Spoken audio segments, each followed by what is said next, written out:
Good afternoon. Welcome to another episode of the Weekly Spark.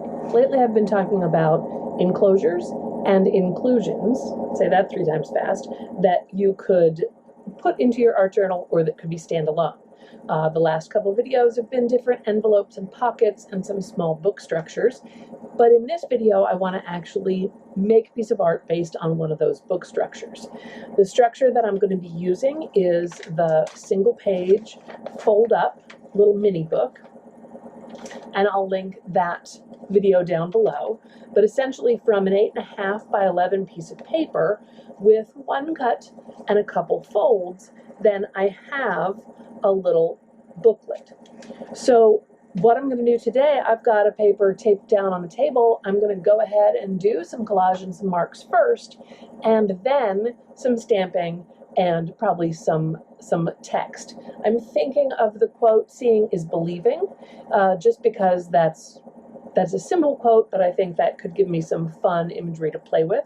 So that's kind of my starting point. Let me turn the camera around and then we'll get started.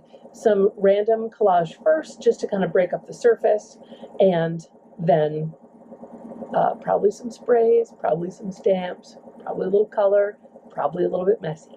So hopefully this will spark something for you.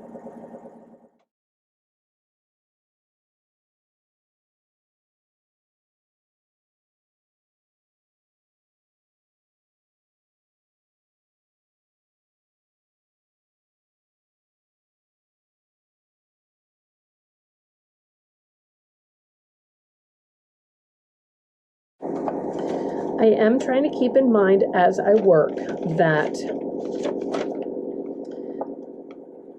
this first quadrant is the covers, the first spread, the second spread, and the third spread. Now, right now what I'm doing doesn't matter right side up or upside down because I'm just collaging some things on there. But when I start stamping, then it'll be something that I want to pay attention to.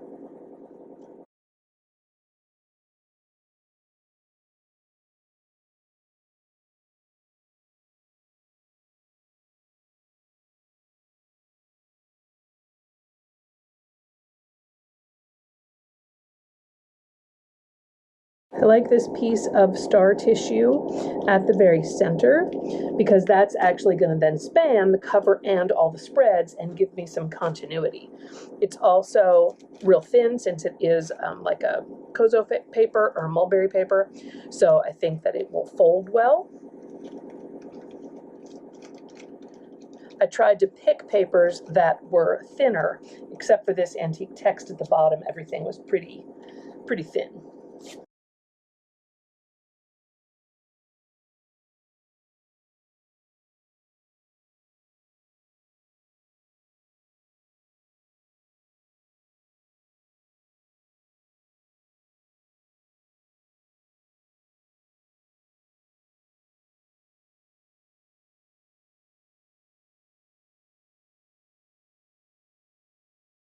I tried to keep things pretty thin, also because this is just copy paper. There's no real weight to the paper that I'm working on, and so right now it is really pretty soggy and floppy. Aside from trimming up these edges, I should wait until it is dry before I do anything else. If you've watched any of my videos, sometimes you know I get impatient. So I'm actually going to go ahead and do a little bit of distress and watercolor sprays on this. Because if I figure if I'm going to have to wait to let it dry, I might as well do all the wet stuff at once, go get a cup of coffee, and then come back for the second part of this video. I'm a big fan of the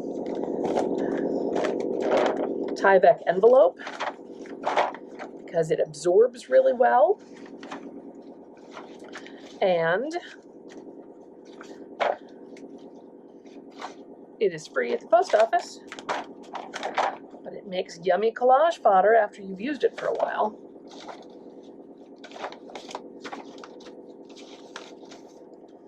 Okay, so you can see that basically covers my surface, mostly.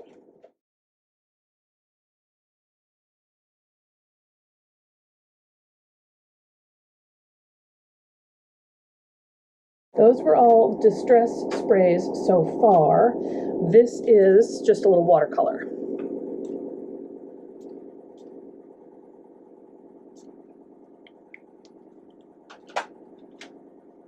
So that needs to dry.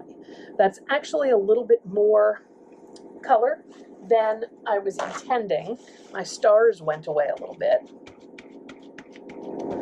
And that might help it dry a little faster, just picking up the excess. So, oh, look, and my paper slid. I've got some whites on there on the edge. So yeah, I think these can safely get put away. I think I've sprayed more than enough. But I'm just going to pause here and don't go anywhere because my pause will be a quick edit for you. Okay, my page is basically dry. It's still a little bit wrinkly. It could be drier. If I wanted to wait the time, I could press it under a book and let it dry overnight. But I'm eager to keep playing with this idea of this one little page booklet. Recently, I just bought some ATC stencils from Stencil Girl, and this is the Kalbach, K-A-L-B-A-C-H, pack. So that's 9 little mini stencils, number L884 if you're interested. And I just want to try some of them out. So I have stamp pads and finger daubers. So that is the next plan.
Okay, I think that kind of working in quadrants, so there's going to be something on each spread. I think I want to stop there. I think it's time to fold up the book and see where everything falls, and then go ahead and stamp my quotes or stamp other things on the pages themselves.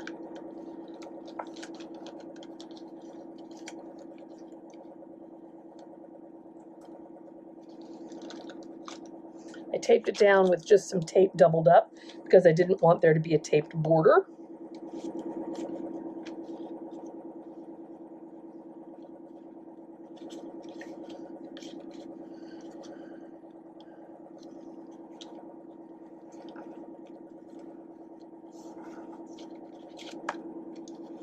And I'm doing the folds this way because I'm trying not to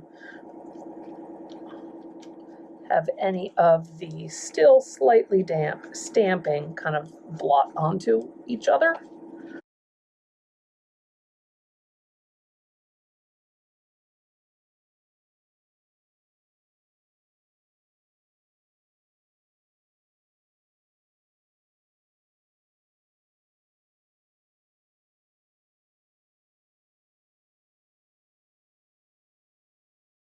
So, in making my book structure,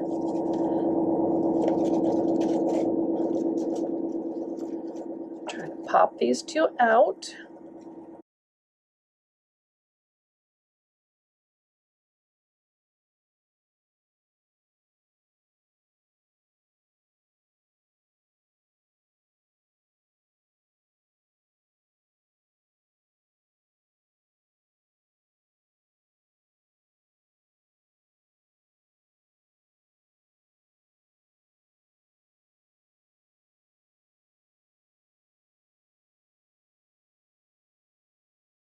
Okay, excellent.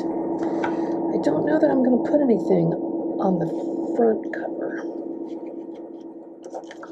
So for stamping my letters, I have this StazOn permanent ink because it's a very dark gray. And there's so much color on these pages that I'm going to go dark to try and get anything to show up. I also have this eye stamp that I carved out of Easy Carve. I've been loving just carving out of scraps. So there's probably going to be more of that coming in the near future.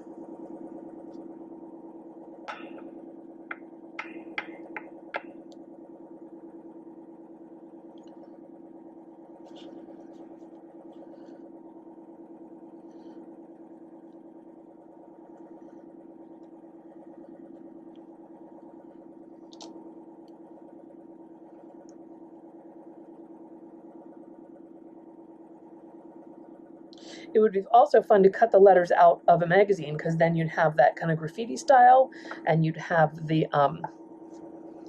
kind of the bright white again.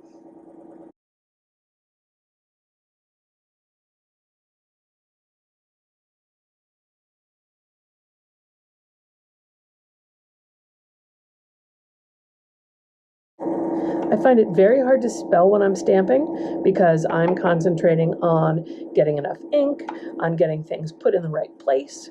And so I sometimes have to spell out the word just to have it somewhere where I can look at it, even if it is a really simple word that I've been, writing for my whole life.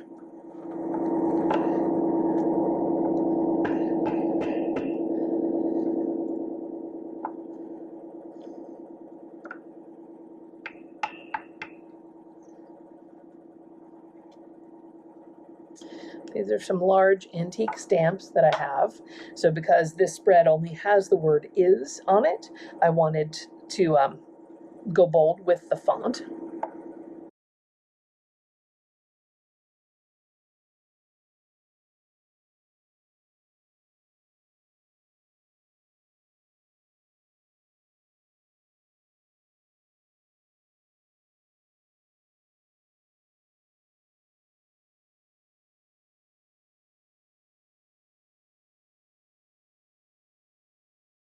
I may go back into that with some white pen. That would be fun. But for right now, that's stamped.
I liked this stencil that had that same kind of like eyelash starburst look.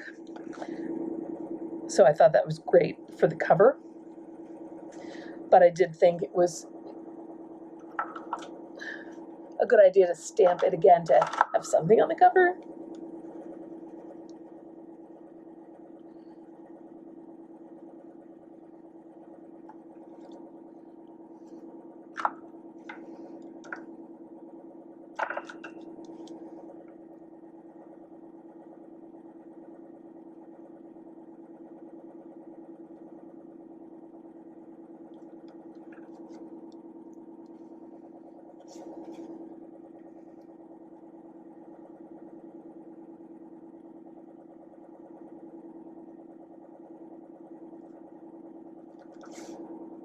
There, just to brighten that up a little bit.